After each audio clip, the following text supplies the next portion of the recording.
Okay, let's talk amendments. This is the second video that you need to watch today, and we're going to take a look at these and see what we can do with them.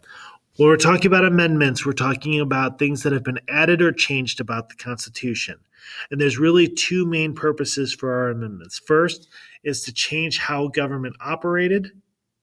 These are just things that, hey, we found our government is not doing something really well. Let's fix it. The other one is, hey, we've identified rights that the government must protect. These are the rights of the people. So we're not going to go through all of these. You can read, but there are some that I want to make sure that we especially hit on. And I do want to tell you that on the Constitution test, there are a ton of questions about the amendments, and it's stuff like which amendment protects freedom of speech, or what does the Second Amendment cover? So that's kind of the questions that you're going to be getting. So it is worth your time to study up on these. If you're going to study, emphasize the right side of it, or the rights, as I meant to say, on the left side here, because these are where a lot of the questions are going to come from.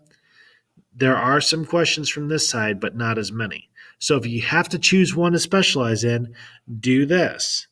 Just realize that there's going to be questions from both.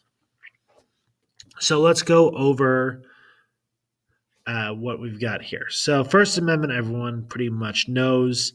There's just keep in mind that there's 5 things protected here.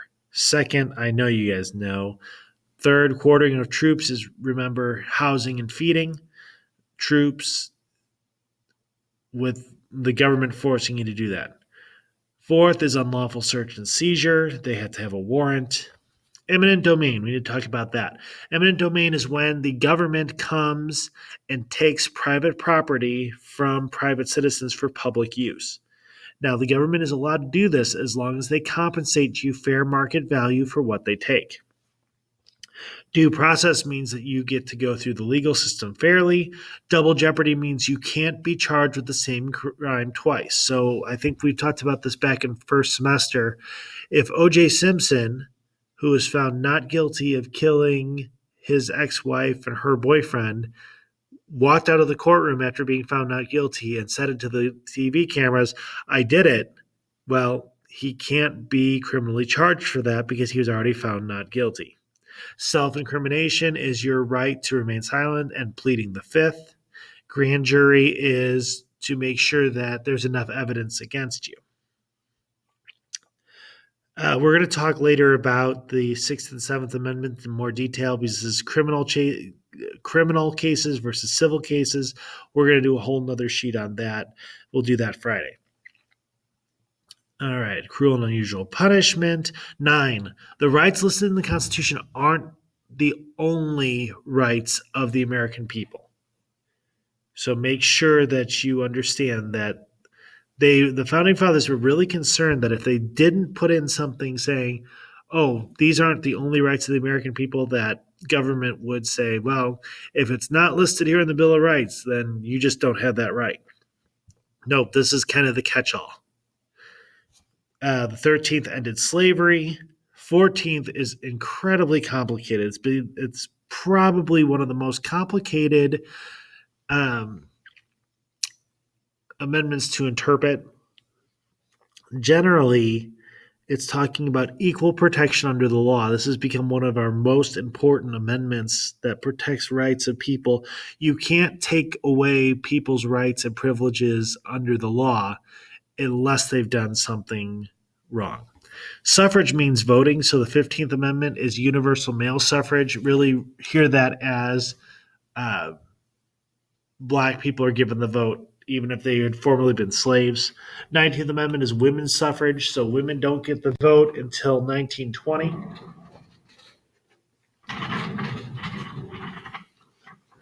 And the other ones you could see, 26th Amendment, let's talk about that real quick.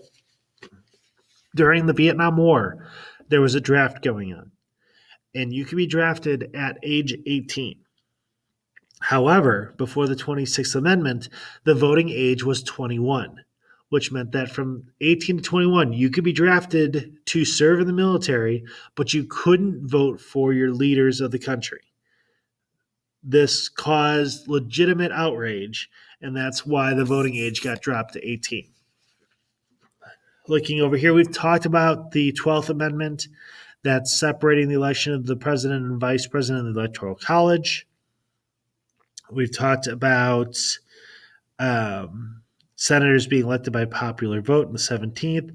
16th legalizes income taxes. Then you have prohibition with 18 and 21. 22 is term limits on the president. 25 is presidential disability and succession. 27 is Congress can't raise its pay until after a new Congress forms, so that's every 2 years, and after an election. By the way, the story of the 27th Amendment is kind of neat, and I'm going to close with this one. The way this got started was a person, I believe he was in college, he might have been in high school, but I want to say he's in college, was writing a paper on how constitutional amendments didn't necessarily expire unless they had an expiration written into them. And so he got a C minus on that paper because his teacher didn't think that he had done enough work on that and didn't get into the nuances.